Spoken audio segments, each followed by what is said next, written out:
Un restaurante pone en su fachada una pancarta que dice «Gobierno, dimisión». En la entrada, una foto de Pedro Sánchez y sus ministros diciendo «Estos señores, estas personas no tienen autorizada la entrada en este establecimiento». Una vez dentro del local vemos banderas españolas con crespones negros en señal de duelo por todos los compatriotas fallecidos a causa del coronavirus.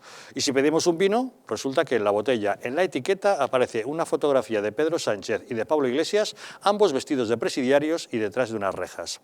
A este local, repentinamente, le han hecho una inspección fiscal por parte de la Agencia Tributaria y otra laboral del Ministerio de Trabajo. ¿Casualidad o venganza? Pensaríamos que es venganza si, a partir de las declaraciones del general Santiago, cuando confesó que el Gobierno utilizaba a la Guardia Civil para minimizar el tono crítico contra el Gobierno, bueno, pues que quizás el Ejecutivo utilizara también otros mecanismos públicos, como pueden ser la Agencia Tributaria o la Inspección de Trabajo, para castigar a sus enemigos, a los que le critican. O a lo mejor es simplemente una casualidad. Puede que sí. Este restaurante está en Marbella, es el Asador Guadalmina, que ya se hizo célebre en el año 2011 cuando se convirtió en el pionero de la lucha contra la ley antitabaco. ¿Se acuerdan ustedes? Declararon que ellos no iban a aceptar, eran insumisos ante esa ley y no iban a aceptar que se prohibiera fumar. La verdad es que acabaron cerrando el local, ¿cómo? Porque la Junta de Andalucía a su dueño lo frió absolutamente a multas hasta que consiguió doblegarle.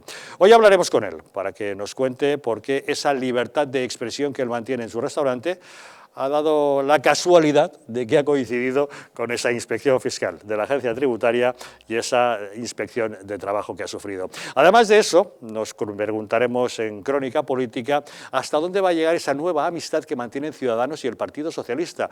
Una amistad, por cierto, que está levantando recelos y celos por parte de Esquerra Republicana de Cataluña. Y seguiremos hablando de la desescalada. Ya saben que a partir del lunes casi toda España estará en fase 3, incluso Galicia estará en la nueva normalidad, que ya se llama. Permanecerán en fase 2 Madrid, Barcelona y parte de Castilla y León. Aquí en Madrid, aunque aún falta todavía una semana para pasar a la siguiente fase, los empresarios están trabajando ya en la reconstrucción económica de la comunidad. Hablaremos con ellos para ver cuáles son las expectativas que tienen. Son los asuntos de los que nos ocupamos hoy en nuestro programa. Bienvenidos a Los Intocables.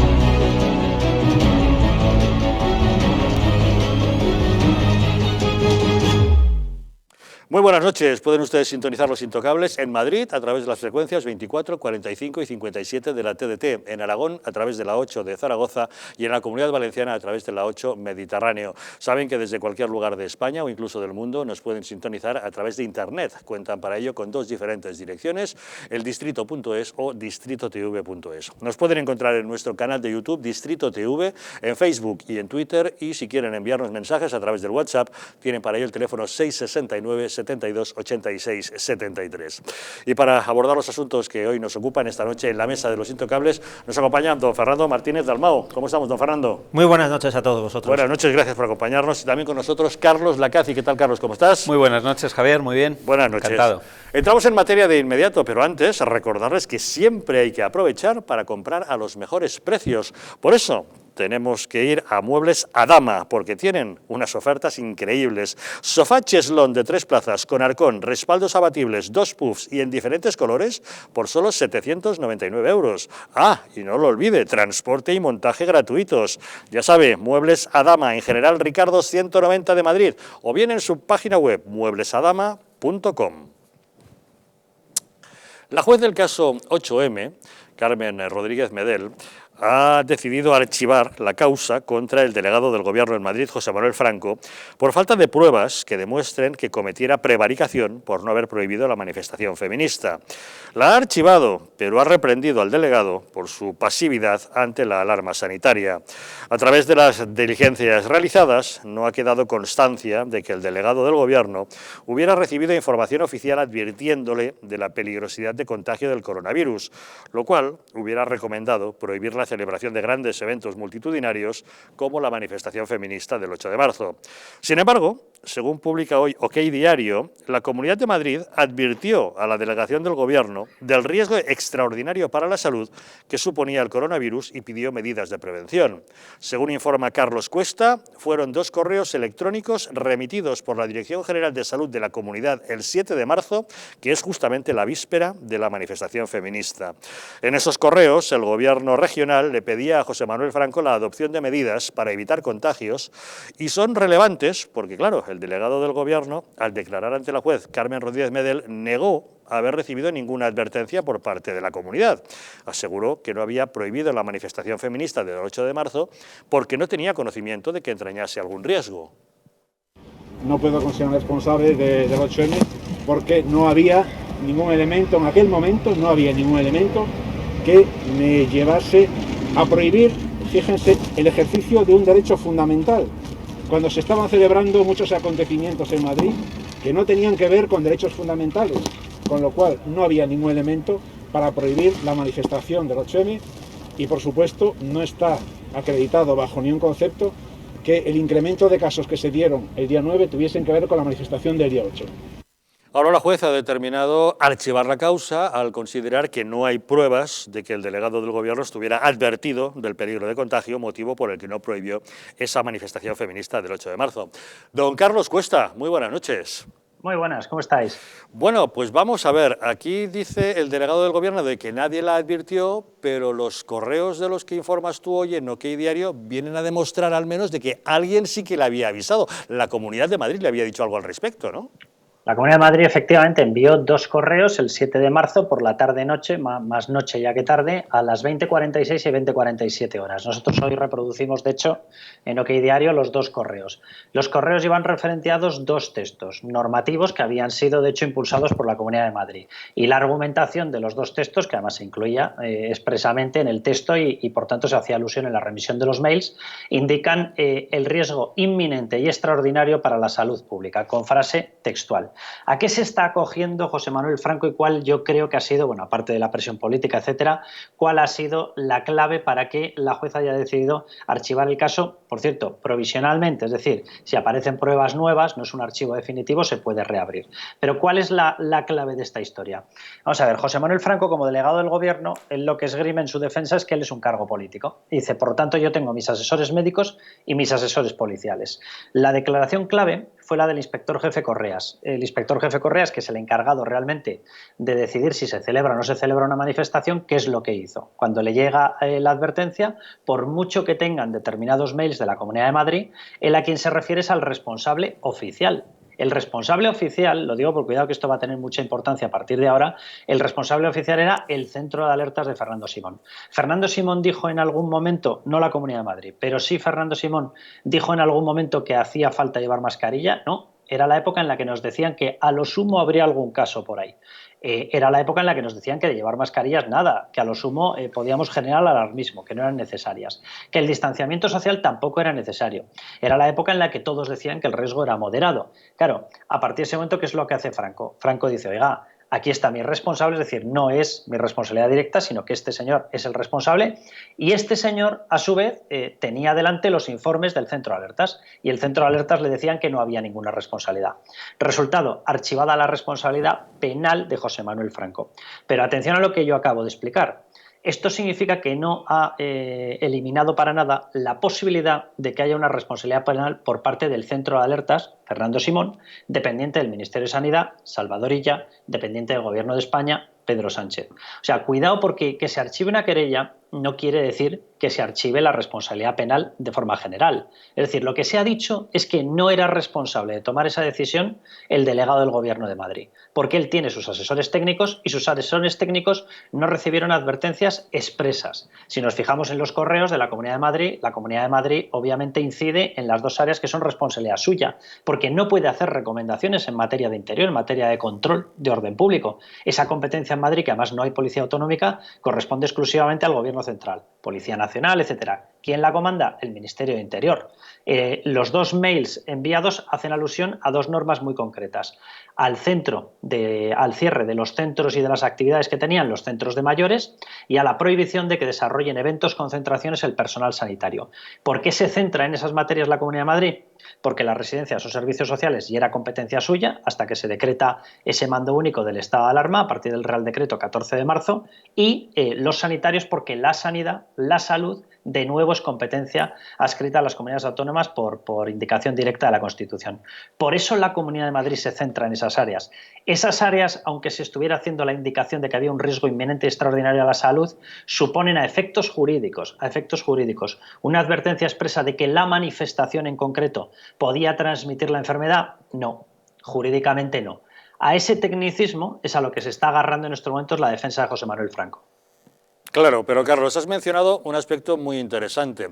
La autoridad que sí tenía capacidad para transmitir a José Manuel Franco la conveniencia de suspender esa manifestación era el centro de alertas que dirige Fernando Simón. ¿Eso quiere decir que ahora, por elevación, la pelota podría llegar al tejado de Fernando Simón y preguntarle a él por qué no advirtió del peligro? Claro, vamos a ver, desde mi punto de vista la querella se ha construido de una forma excesivamente dirigida a un objetivo muy concreto. Yo tengo la sensación de que hay formas de trasladar lo que ha ocurrido más eficaces que cómo se ha construido esta querella. Esto ya es una opinión personal. Si las querellas que se trasladen van personalmente a X persona, a X profesional, y ese profesional puede derivar su responsabilidad diciendo este no era mi cometido, yo soy un cargo político, pero aquí tengo mis asesores, les hice caso y nadie oficialmente les trasladó una alerta, claro, puesto que la alerta tiene que venir del centro de alertas, por mucho que te avise la Comunidad de Madrid, pues nada, como si te quedas mirando a Cuenca, da olímpicamente lo mismo. Entonces, yo tengo la sensación de que si otras querellas que están presentadas, algunas de hecho directamente en el Supremo, o denuncias de las que están planteadas, son más generalistas, son más genéricas, se han producido 50.000 muertes en España y evidentemente el sistema de asistencia sanitaria, hospitalaria, etcétera, no ha funcionado. El sistema de protección general a la población española no ha funcionado. Yo tengo la sensación de que con lo que ha dicho la juez Rodríguez Medel, para nada van a ser tumbadas. Lo digo por lo que tú comentabas, Javier, además al principio, que le ha reprendido por no tener sensibilidad con el grado de alerta que había. ¿Cuál es el problema? Que, bueno, no es problema, oye, funcionan así los sistemas penales, nosotros tenemos un sistema garantista y tiene que funcionar así. Lógicamente, si tú apuntas a este señor, a José Manuel Franco, y se demuestra que José Manuel Franco tiene, por decirlo de alguna manera, una coartada, porque resulta que sus expertos en cuestión hicieron los trámites y el centro de alertas no les advirtió de nada, es verdad que intentar seguir por esa vía, intentar demostrar una responsabilidad penal de esa persona es muy complicado. Y no nos olvidemos de que este caso, y eso lo sabe cualquier juez, no es un caso cualquiera. En este caso, si se acaba condenando, se va a condenar la gestión de un partido y esa gestión del partido condenada se queda sentada como verdad judicial y, por lo tanto, pasa a ser oficialmente a efectos políticos y a efectos electorales el Partido Socialista el responsable de X muertes. Y eso, obviamente, cualquier juez va a andarse con muchísimo tiento, con muchísimo cuidado de no meter la pata. Yo, sinceramente, entiendo que hoy estará el Partido Socialista muy feliz, pero entiendo, y cuidado con esta afirmación, que para nada se ha acabado el cauce penal, para nada. Porque a lo largo del informe de la UCO, a lo largo de las reflexiones que ha realizado la propia juez, lo que se ve es que ella misma sí ha dejado ya constancia de que había un grado de alerta. Que usted no lo recibió personalmente de quien lo tenía que recibir es una cosa, pero sí había un grado de alerta totalmente demostrable. Si había un grado de alerta y ha habido muertos y no se han tomado las medidas, la cuestión es dirimir quién es el responsable, pero responsable hay. Como tú has dicho muy bien, José Manuel Franco se ha salvado porque tiene coartada, pero ahí seguimos teniendo la pistola humeante. Cada vez es más evidente y hay más pruebas de que el gobierno lo sabía y nos lo ocultó para no desconvocar la manifestación del 8 de marzo. Eso en algún momento podrá tener alguna concreción jurídica. Claro, pero fíjate cómo has elaborado tú la pregunta, que la has hecho perfectamente. Eso sortea a José Manuel Franco. Es decir, ¿aquí de qué estamos hablando? Estamos hablando de que el que mantenía las reuniones con la Organización Mundial de la Salud o con la Unión Europea era o Fernando Simón o era Salvador Illa. Pero ambos, en cualquiera de sus facetas, Fernando Simón no deja de ser un técnico. Cuidado porque Fernando Simón no toma las decisiones. El responsable final de adoptar las medidas es Salvador Illa y Pedro Sánchez. Pero en cualquiera de los planteamientos que estamos haciendo, sorteamos a José Manuel Franco. Entonces, yo tengo la sensación de que esta querella se ha quedado apuntando al infinito. Y aquí no hay que apuntar al infinito, hay que apuntar a los verdaderos responsables finales. Y los responsables finales, tú lo has dicho muy bien, Javier Algarra, si tú tenías un objetivo político, que ese objetivo político era celebrar una manifestación feminista radical cuya bandera se la disputan PSOE y Podemos. Bueno, pues por lo tanto ya tendrás que ir a la cabeza del PSOE. Si las decisiones finales y quien escuchaba la OMS era el gobierno, bueno, pues PSOE más gobierno. ¿Cuánta gente coincide en esos dos organismos? Y además apunta a las relaciones directas que mantenía el ministro de Sanidad y a la decisión final que tenía que tomar en Consejo de Ministros Pedro Sánchez, pues ya tenemos quiénes son los supuestos receptores de esta exigencia de responsabilidad penal. Pero si se apunta más abajo, si se apunta a una persona que tiene coartada precisamente en ellos, va a conseguir sacudirse la responsabilidad penal. Bueno, pues con los datos que tú nos das, voy a ver si consigo que los dos juristas que me acompañan esta noche en la mesa nos ayuden a poner hilo en la aguja. Don Carlos Cuesta, muchísimas gracias por acompañarnos en Los Intocables. Un abrazo muy fuerte. Hasta luego. A ver, señores, señor Lacazi, me parece que Carlos lo ha explicado con una claridad meridiana y muy bien, además. Sí, ha centrado. El señor Franco se ha salvado por una cuestión técnica bastante bien orientada. O sea, no hay ninguna prueba de que a él le dieran una instrucción concreta y definitiva de que tuviera que cancelar la manifestación. Lo ha centrado, Javier, muy bien, Carlos Cuesta, el particular, porque efectivamente la clave de este archivo provisional, que además también él apunta bien que es provisional, puesto que si hay nuevos hechos que salgan a la luz, pues la causa podrá reabrirse, pero efectivamente aquí estamos, Javier, ante unos hechos en los que han apuntado hacia un cargo, vamos a decir, de responsabilidad, cuál es el del delegado del Gobierno, que actúa en función de la información que él tiene. Sí, pero puede tener lógica, puesto que es el delegado del Gobierno el que autoriza o deniega el permiso para una manifestación, con lo cual tiene su lógica. Pero como tú bien dices, actúa en función de otras personas. De otras personas. Entonces, en esa cadena de responsabilidades, tirando hacia arriba, indudablemente, quien tuviera la información que básicamente vamos a decir de la Organización Mundial de la Salud y de otros organismos que ya alertaban sobre la pandemia que estaba sobre el terreno y de las medidas que había que adoptar, esta información quien la tenía y por todo lo que ya se ha publicado, incluso ellos mismos no han negado que esta información o parte de ella existía, algunos miembros del Gobierno así lo han manifestado. Lo hemos mencionado también, en el centro de alertas dirigido por Fernando Simón. Perfecto, pues vamos centrando más el tiro aún. Si desde el centro de alertas del señor Simón se sabía y tenían esta información y esta información la paran, no la dan al delegado del Gobierno, indudablemente el delegado del Gobierno, es cierto, como también el señor Franco, ahí sí le asiste la razón, ante un derecho fundamental, cual es el de una manifestación, y no teniendo una información que esté en juego la salud pública de los ciudadanos, pues no tiene más que autorizar esa manifestación. Ahora bien, con la información que le han dado, ¿esa información es veraz? ¿Esa información es toda la que le pasaron al señor Franco?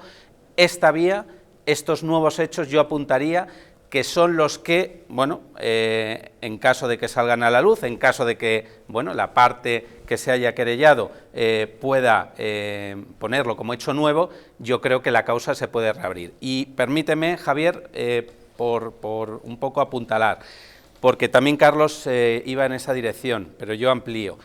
El hecho de que ahora mismo se haya archivado provisionalmente esta causa, además de, como decimos, que se pueda reabrir, primero, que no lo he dicho, por supuesto, respeto a las resoluciones judiciales, sean en instancia, se da por hecho, nadie la está discutiendo. Por supuesto, y desde aquí está claro. Pero dicho lo cual, estamos ante una causa penal de unos indicios, de unos hechos indiciarios delictivos que se abrió contra, en este caso, el delegado del Gobierno.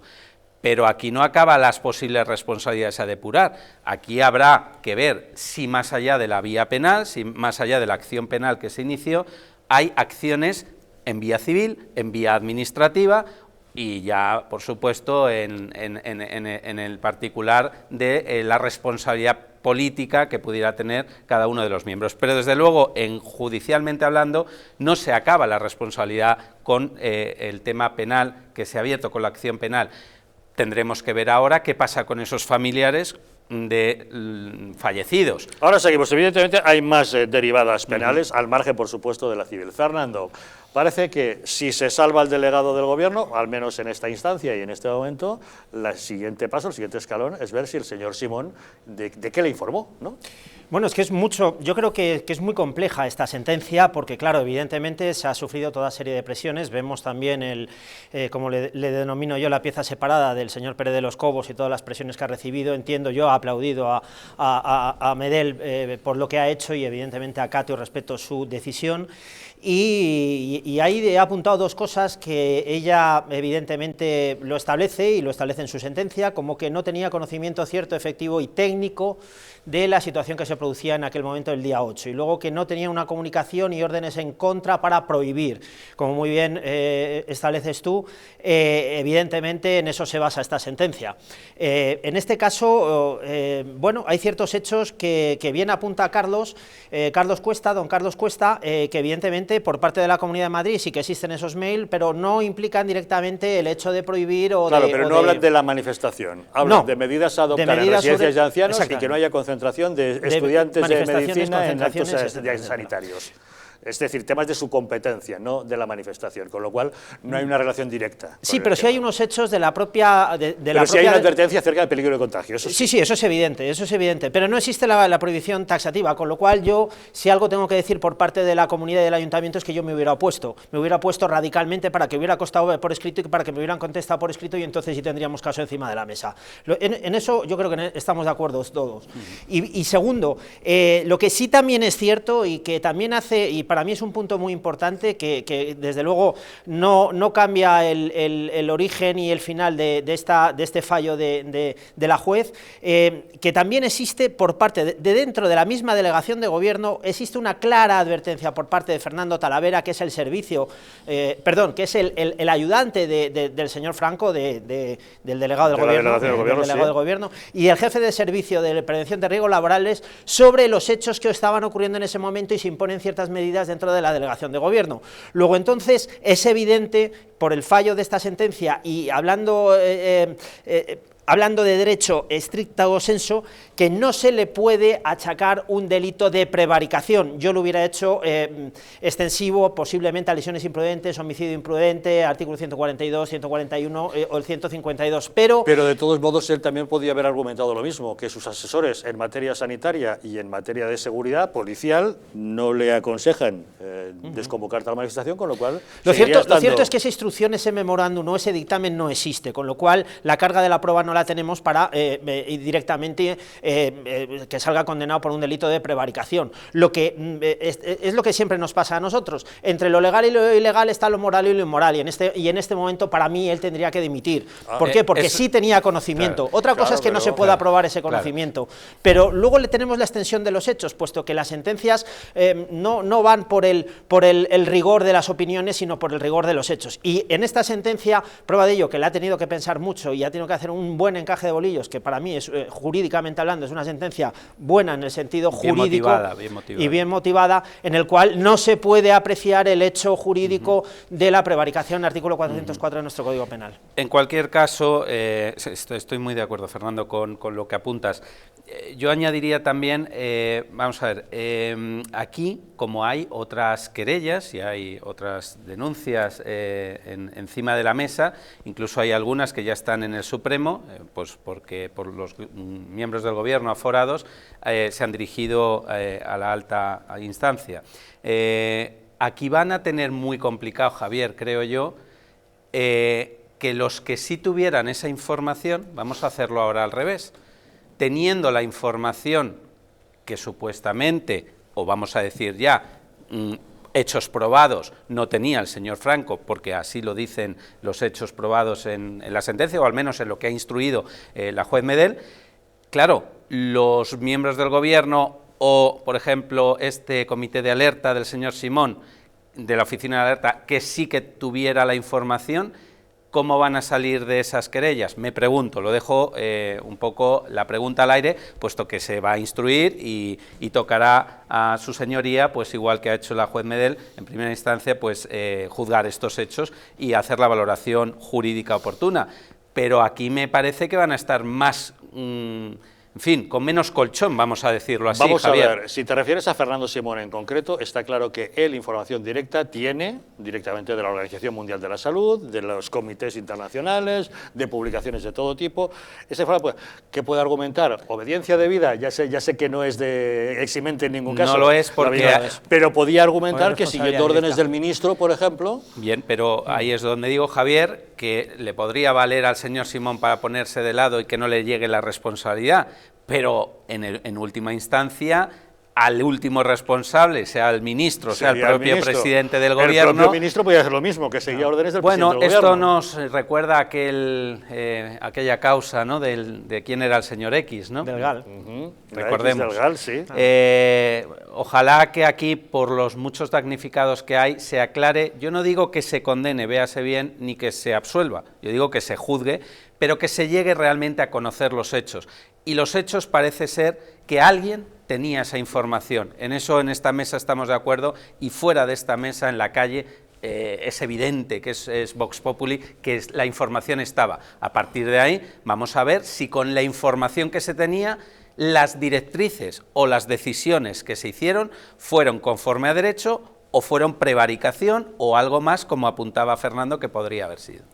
Bueno, yo absolutamente de acuerdo con Carlos y con Javier, pero yo introduciría un elemento previo, desde luego para mí que empieza a ser importante. Evidentemente, como muy bien habéis expresado, tendrán que caer más resoluciones y tendremos noticia de ellas, pero tenemos una sentencia que se ha producido durante los tiempos de la pandemia, que es del Juzgado de lo Social de Teruel, la 60/2020, en el cual evidentemente no son dos casos iguales, sino son completamente diferentes. Esta habla de la prevención de riesgos laborales, de derechos y libertades fundamentales referente a un sindicato de trabajadores de la propia administración, en el cual condena a la administración por el hecho de no utilizar los EPIs, las mascarillas, etcétera, etcétera, etcétera. Pero sí utiliza de fondo, que es lo más importante de todas estas sentencias que pueden caer, porque pueden parecer, yo he tenido unas pequeñas palabras también con gente referente a esta sentencia, y nos parece importante resaltar este punto. ¿Por qué? Porque sí se establece que a partir del día 30 de enero la Organización Mundial de la Salud había ya,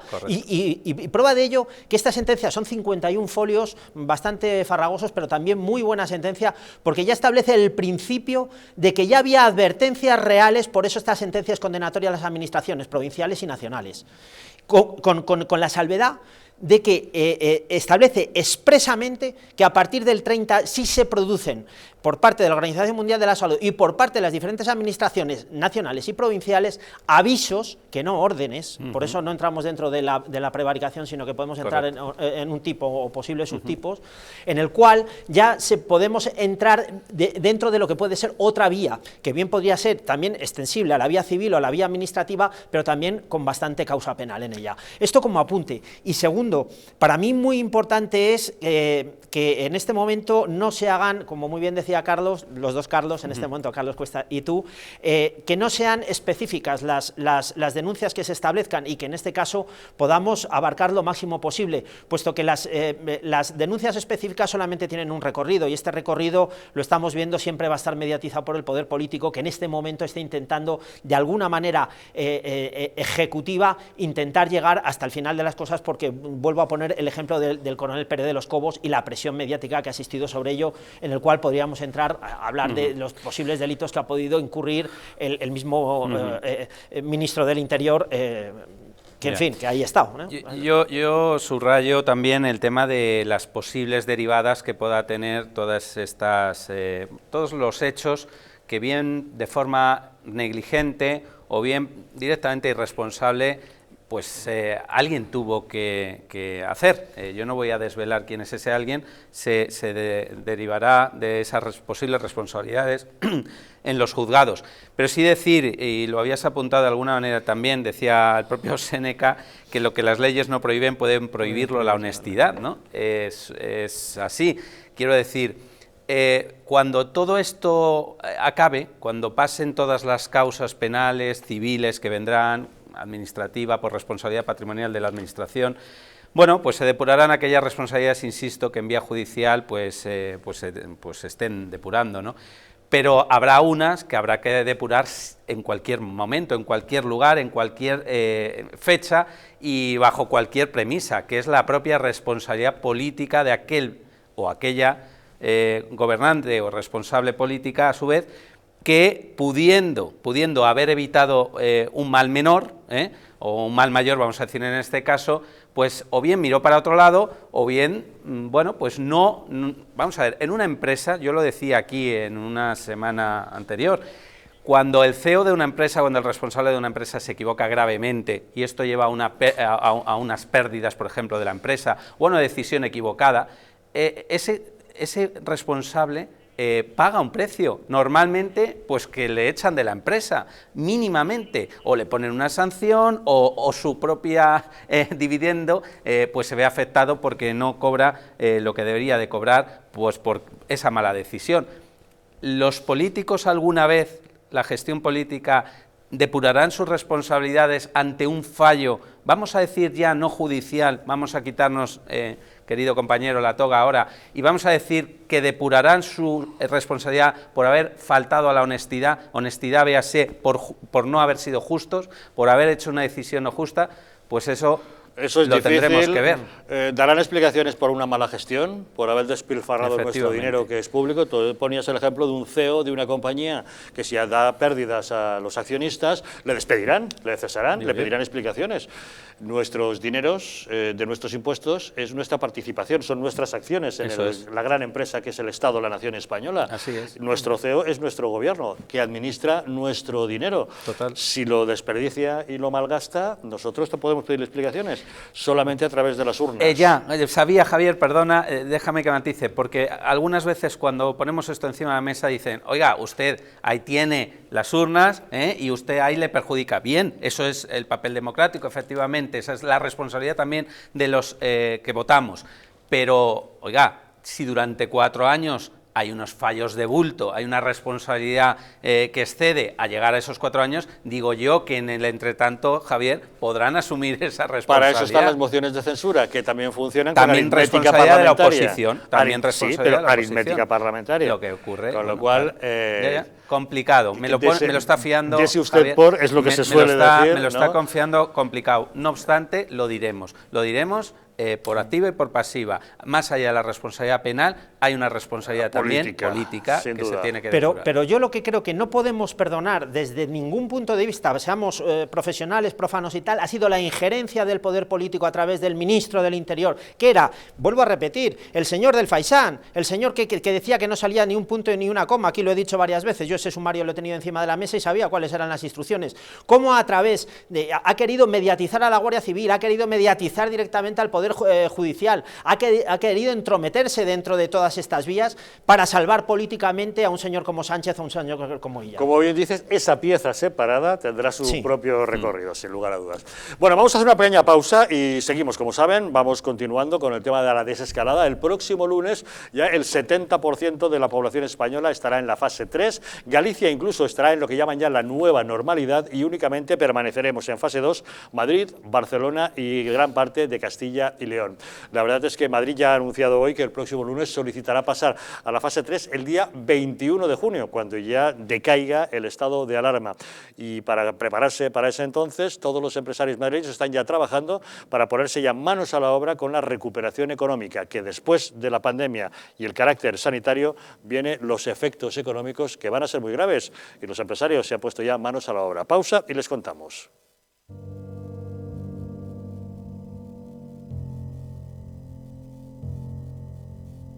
España no va a tener, como mucho, más allá de algún caso diagnosticado. ¿Qué le diría usted a una mujer que está dudando en ir o no a la manifestación del 8 de marzo? ¿Qué le diría? Que le va la vida, que le va su vida. Y el motivo es el miedo. No hay una razón médico-sanitaria. Y que no hay ninguna razón de salud pública que aconseje tomar ninguna medida o que impida la celebración de eventos de este tipo.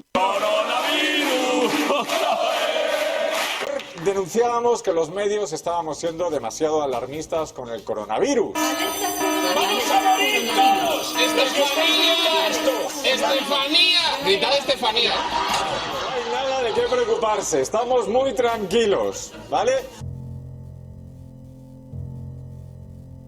El Gobierno estaba perfectamente al corriente de los datos que tiene ahora desde el pasado día 4, pero no quiso tomar medidas justamente para no deslucir esa manifestación.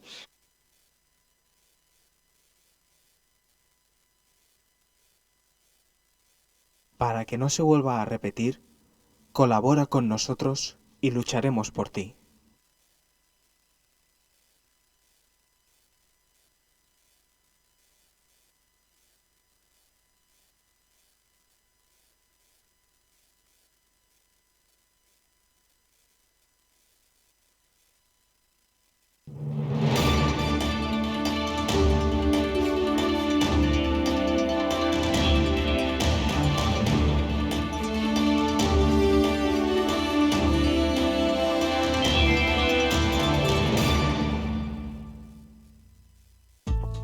La presencia del colágeno en la composición de huesos, piel, ligamentos, cartílagos y tendones es imprescindible para frenar su deterioro.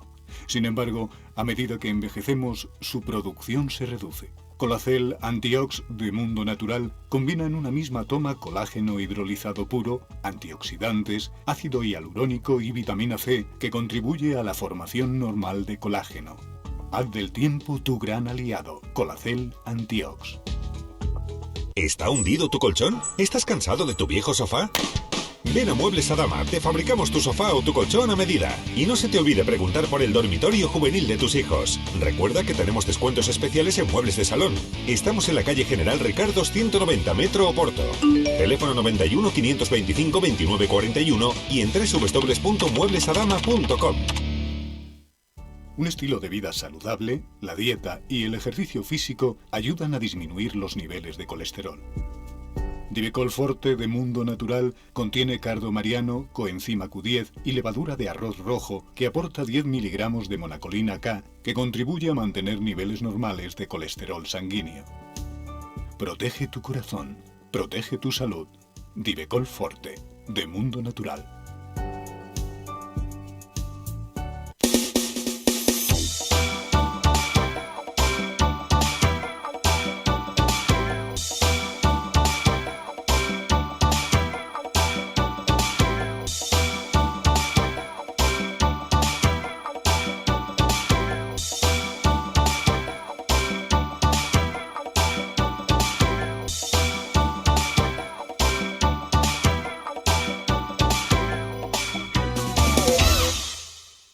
¿Quieres dormir tranquilo sin pensar en si cobrarás tu alquiler? Con nuestro servicio de gestión integral podrás olvidarte de tus preocupaciones porque Arrenda se encarga de todo, pagándote el día 3 de cada mes sin excusas. Si tienes una vivienda alquilada o estás pensando en hacerlo, contáctanos. Arrenda, el alquiler seguro y garantizado.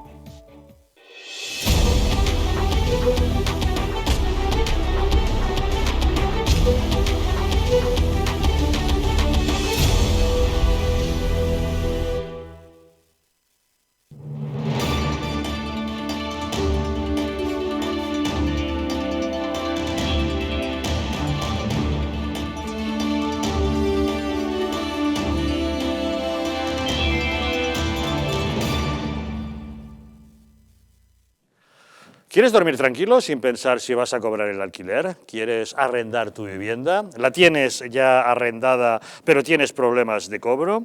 ¿No tienes tiempo para ocuparte de las llamadas de tu inquilino? Estas son algunas de las preguntas que se hacen los propietarios de viviendas y a las que el equipo de profesionales de Arrenda con más de 12 años de experiencia ha sabido dar respuesta.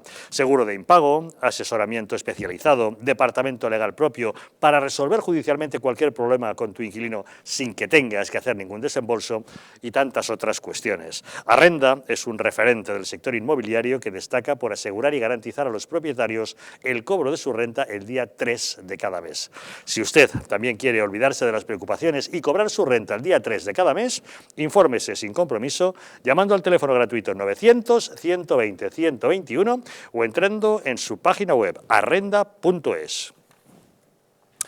La Comunidad de Madrid solicitará el próximo lunes su pase a la fase 3 de la desescalada el día 21 de junio. En ese momento, terminado el estado de alarma, la comunidad recuperará sus competencias para determinar cómo se debe actuar, el tiempo que habrá, al mismo tiempo que habrá, bueno, pues libertad de movimientos por todo el territorio nacional. Ante la desescalada y de cara a la recuperación económica, Madrid Foro Empresarial está ya manteniendo contactos con representantes de la Administración, con representantes de diversos sectores, en un intento de ver cuál será su futuro. Su presidente, Hilario Alfaro, se ha reunido, por ejemplo, con el director general de Turismo de la Comunidad de Madrid, también con el vicepresidente del Gobierno madrileño, Ignacio Aguado, y va a seguir manteniendo esos contactos. Nosotros nos preguntamos, después de estos 3 meses de confinamiento, después del periodo en el que ha habido parálisis total de la actividad económica, las cosas no van a ser fáciles. Fernando, será complicado, tú que eres empresario, recuperar una cierta normalidad después de todo lo que ha ocurrido, ¿no? Pues complicadísimo, y sobre todo después de todas las trabas que nos ha puesto el Gobierno central, las decisiones que ha tomado el excelentísimo señor presidente de Gobierno, y evidentemente estamos en una situación terrible, ¿no? Terrible como nunca nos hemos encontrado.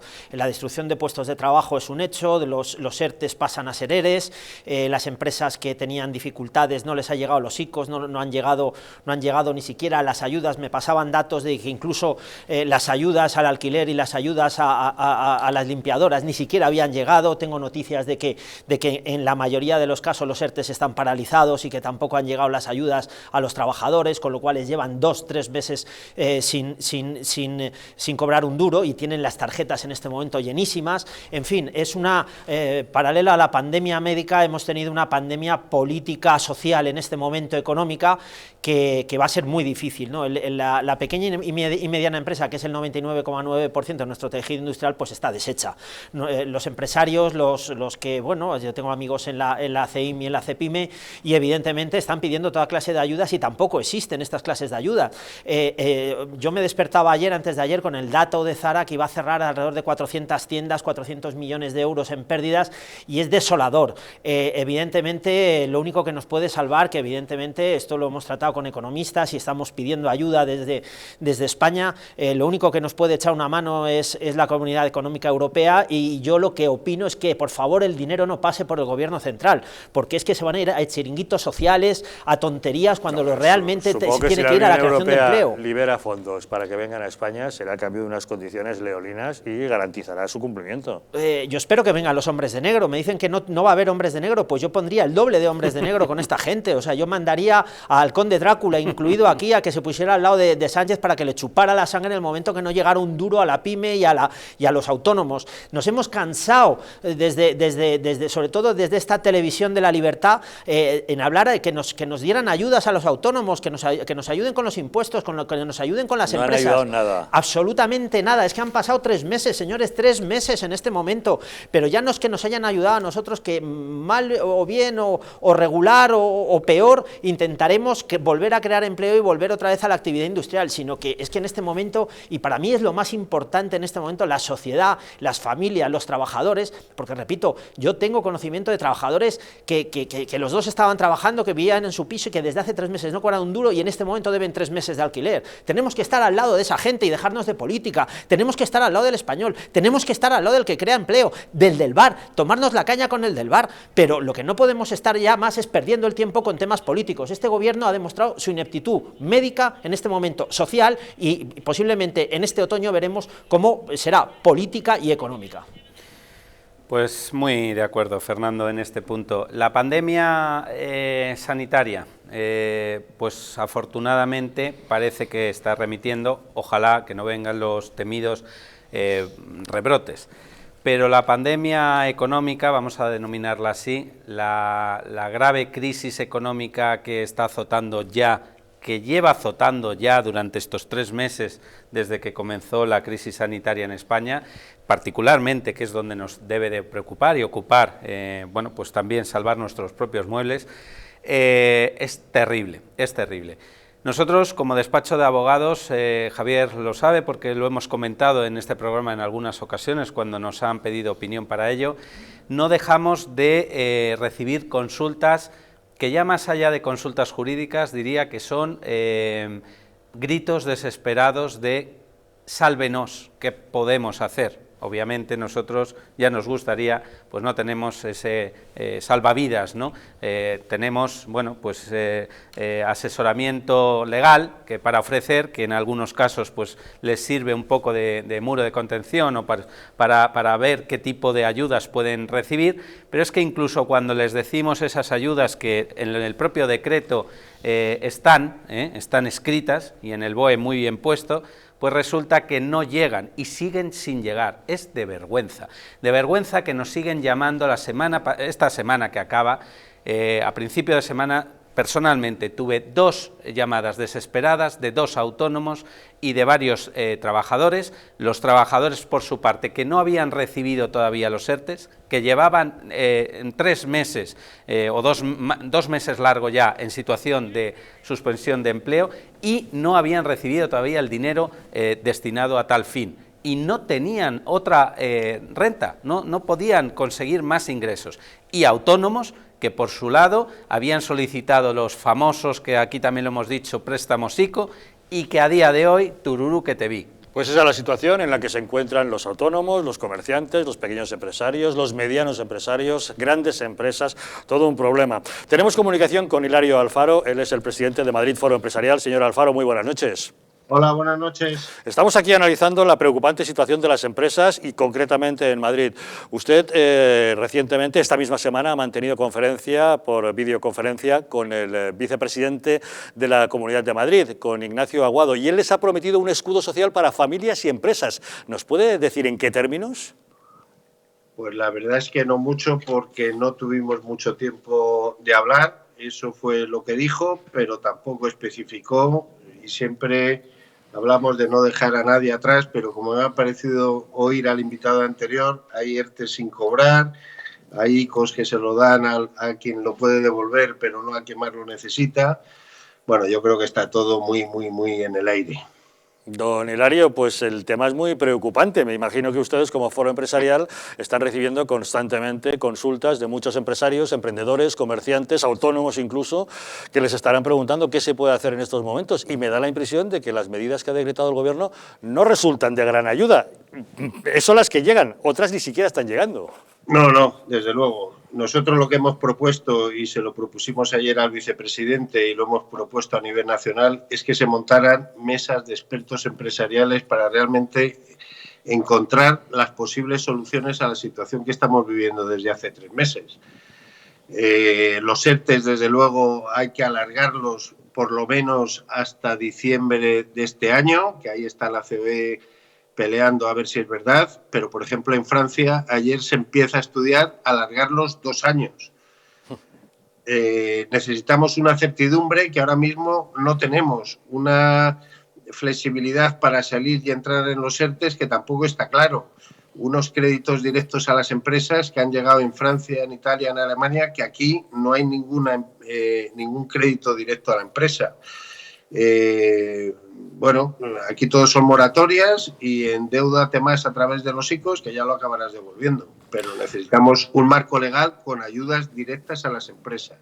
Ha tocado usted un tema fundamental, el de prolongar los ERTES. Ayer mismo el presidente de la COE, Antonio Garamendi, decía también que en su opinión tendrían que alargarlo por lo menos hasta diciembre, pero mostraba su escepticismo, decía que dudaba mucho que en 15 días se pudiera alcanzar un acuerdo con el Gobierno en este sentido.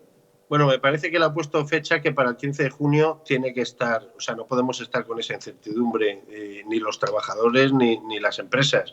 Ahora mismo hay cerca de 500.000 personas en Madrid nada más, son metidas en un ERTE, hay 75.000 ERTES o más, y desde luego todo está cogido con alfileres y con una incertidumbre total. O sea, necesitamos un poquito más de seguridad jurídica para poder tomar ciertas decisiones de cara a los trabajadores y de cara a la marcha de nuestros negocios. Hace unos días se entrevistaba usted también con el director general de Turismo de la Comunidad de Madrid. El turismo supone un 25% del PIB en Madrid, teniendo en cuenta sus sectores asociados. ¿Qué se puede hacer? Porque da la impresión de que este Gobierno tampoco está ayudando a la principal industria española, que es justamente el turismo.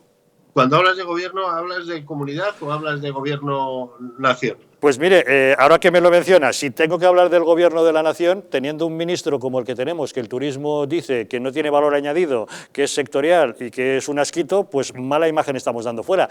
Mi pregunta era con el director general de turismo de la Comunidad de Madrid si estaba algo más receptivo a este sector.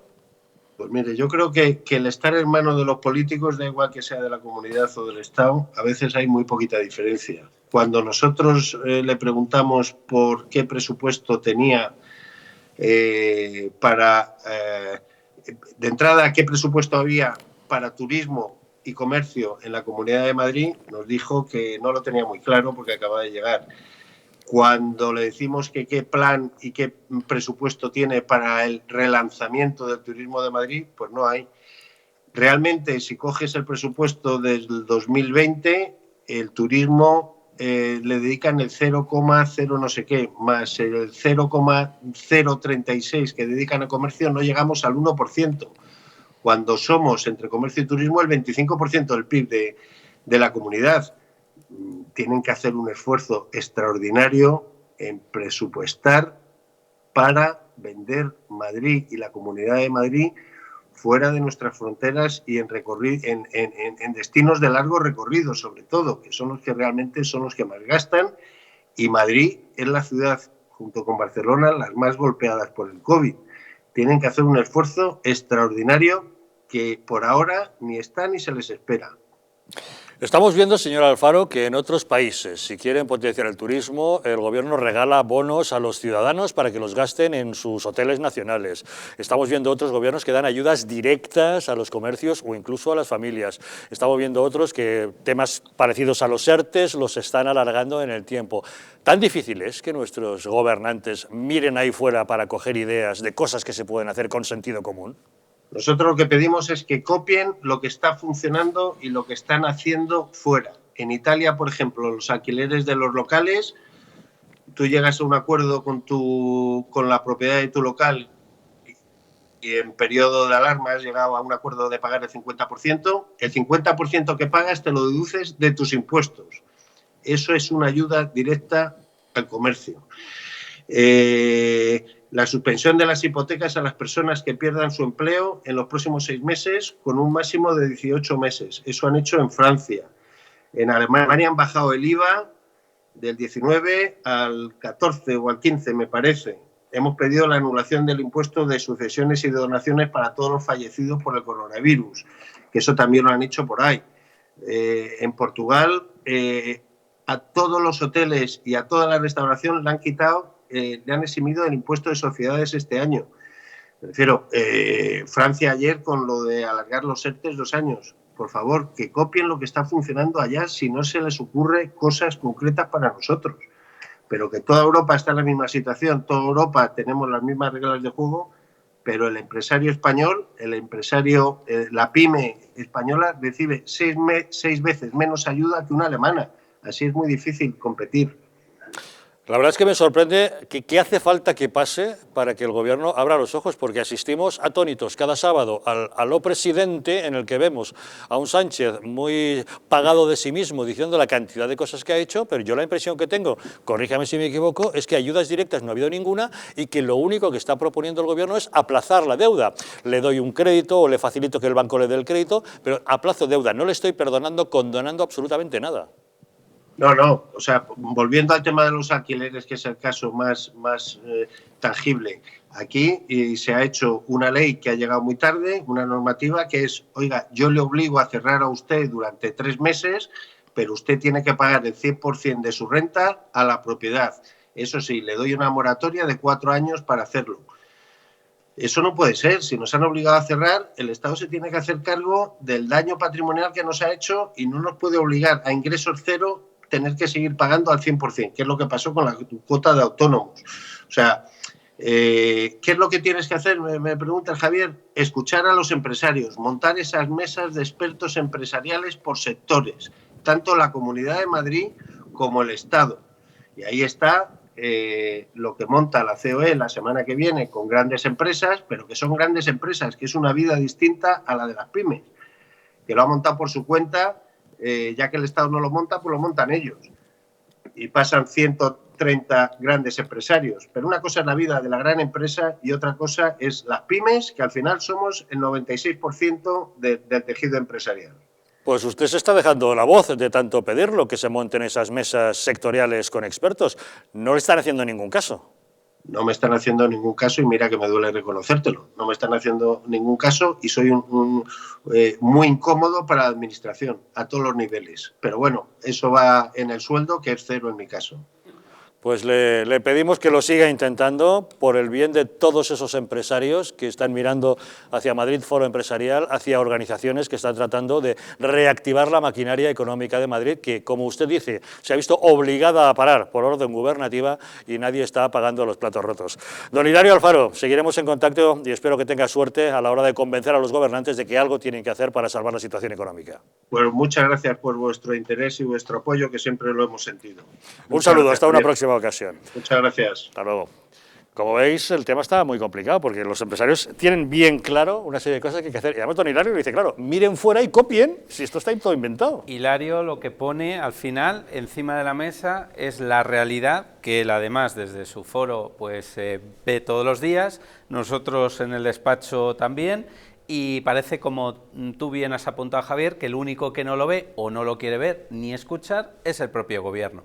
Pero fíjate, Javier, hay un tema que la verdad es que revuelve las tripas y a mí la verdad es lo que más, bueno, yo no sé si lo que más, porque en estos 3 meses me han indignado muchas cosas, pero esta en concreto a la que me voy a referir mucho, y es, mientras todos los autónomos y las pymes están suplicando, porque es que ya esto es una súplica, oiga, o me condona, como bien has comentado, Javier, los impuestos, los seguros sociales, la renta que no puedo pagar de ese alquiler, no me la posponga, condónemela, porque si no voy a tener que cerrar y voy además que tener que despedir a los trabajadores que tengo a mi cargo. Bueno, pues mientras está esa súplica en la calle, viene el gobierno, que por cierto, me da igual este gobierno o cualquier otro, porque esto sí que es de los políticos también en general, que salvo algún caso excepcional, también lo han hecho muy mal, y es el enchufismo.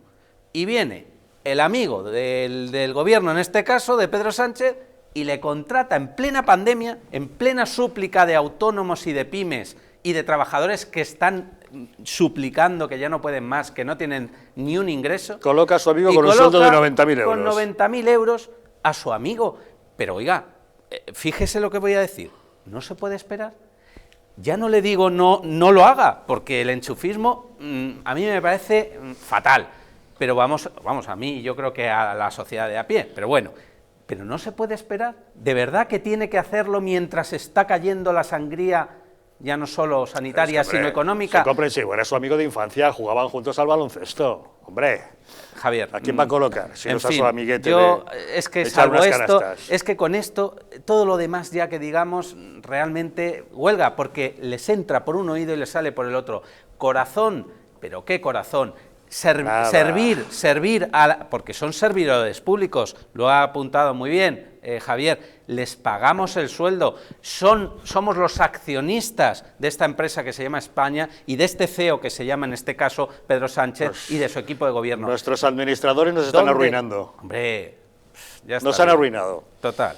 No, y además lo que nos quieren imponer son sus recetas, y sus recetas de gente que evidentemente, como bien decía el señor Garamendi, ni ha trabajado, ni ha creado un puesto de trabajo, y mucho menos sabe cuál es una empresa, sea pequeña, mediana, y ni mucho menos grande, porque no se la ha visto en el Consejo de Dirección de ninguna empresa. Pero yo voy a centrar el tema en el señor Pablo Iglesias. ¿Cuáles eran las recetas del señor Pablo Iglesias? Pues derogar la reforma laboral, encarecer el despido a 33 días en vez de los 22 días pactados, etcétera, el ingreso mínimo vital, que yo lo sigo poniendo todavía.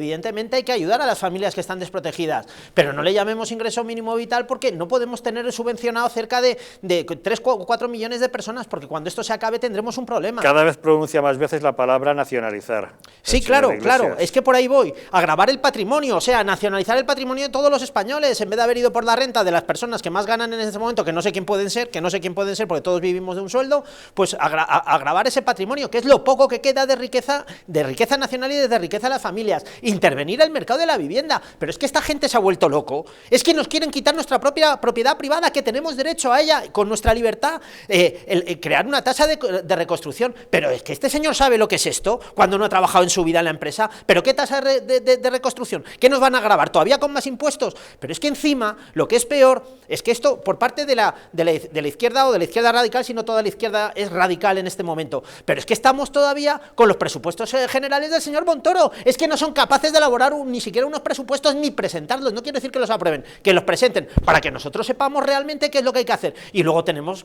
evidentemente, la célebre Comisión para la Reconstrucción. ¿Y quién preside la Comisión para la Reconstrucción? Pues un señor que no ha estudiado en su vida, que no crea una empresa, como el señor Pachi López, y tiene de segundo a Fernando Santiago, que ese señor, pues también sabemos que viene de la izquierda hundida, más radical, más comunista y absolutamente más montaña que pueda existir, porque vienen a reconstruir no sé el qué, lo que ya previamente nos habéis destrozado, y sin embargo no escuchéis a la pequeña y mediana empresa, no escuchéis al autónomo, no escuchéis al trabajador y no escuchéis ni siquiera a la gente que está pagando. Pues todos así los estamos, días. todo bastante mal. Hemos hablado primero del plano sanitario, lo sabían pero nos lo ocultaron, no querían clausurar esa famosa manifestación de feministas del 8 de marzo, el tema está en tribunales, en judicial, el tema, a ver dónde están los responsables. En la segunda vertiente, la económica, esta situación nos ha arruinado, pero el gobierno no está haciendo nada por sacarnos adelante, no está haciendo nada por ayudarnos, ayudar a los que crean empleo y riqueza en este país, pero es que la tercera pata es la de la información, la de la ley Mordaza, la de perseguir al disidente,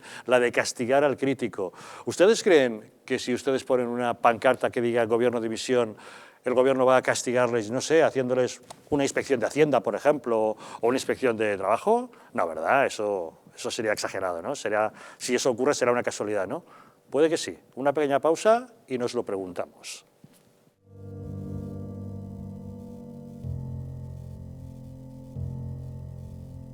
España no va a tener, como mucho, más allá de algún caso diagnosticado. ¿Qué le diría usted a una mujer que está dudando en ir o no a la manifestación del 8 de marzo? ¿Qué le diría? Que le va la vida, que le va su vida. Y el motivo es el miedo. No hay una razón médico-sanitaria. Y que no hay ninguna razón de salud pública que aconseje tomar ninguna medida o que impida la celebración de eventos de este tipo. Denunciábamos que los medios estábamos siendo demasiado alarmistas con el coronavirus. ¡Vamos a morir todos! ¡Estefanía! ¡Gritad Estefanía! No hay nada de qué preocuparse, estamos muy tranquilos, ¿vale? El gobierno estaba perfectamente al corriente de los datos que tiene ahora desde el pasado día 4, pero no quiso tomar medidas justamente para no deslucir esa manifestación.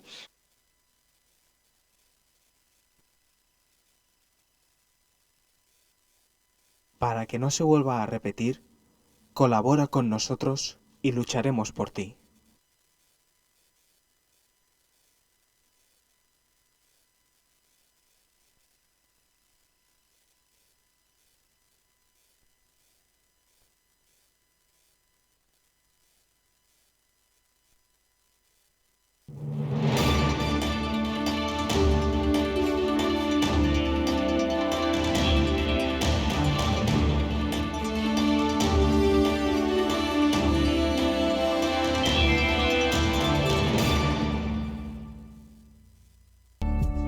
El cuidado de la flora intestinal es esencial para el bienestar digestivo, el metabolismo y el sistema inmunitario.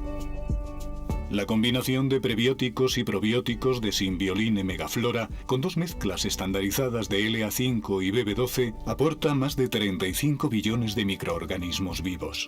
Y la vitamina B6 contribuye al metabolismo energético normal. Symbioline Megaflora, de Mundo Natural.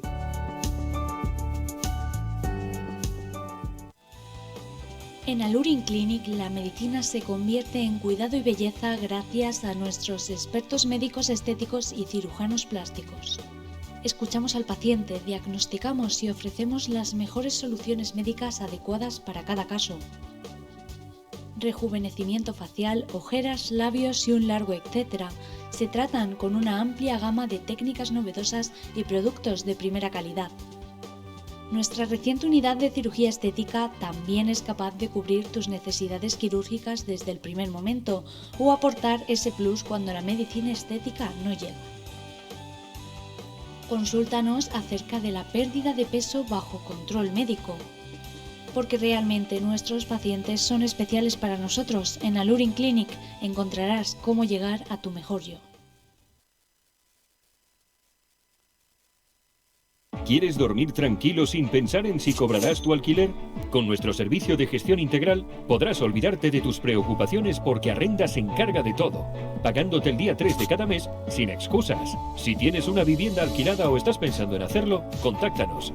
Arrenda, el alquiler seguro y garantizado.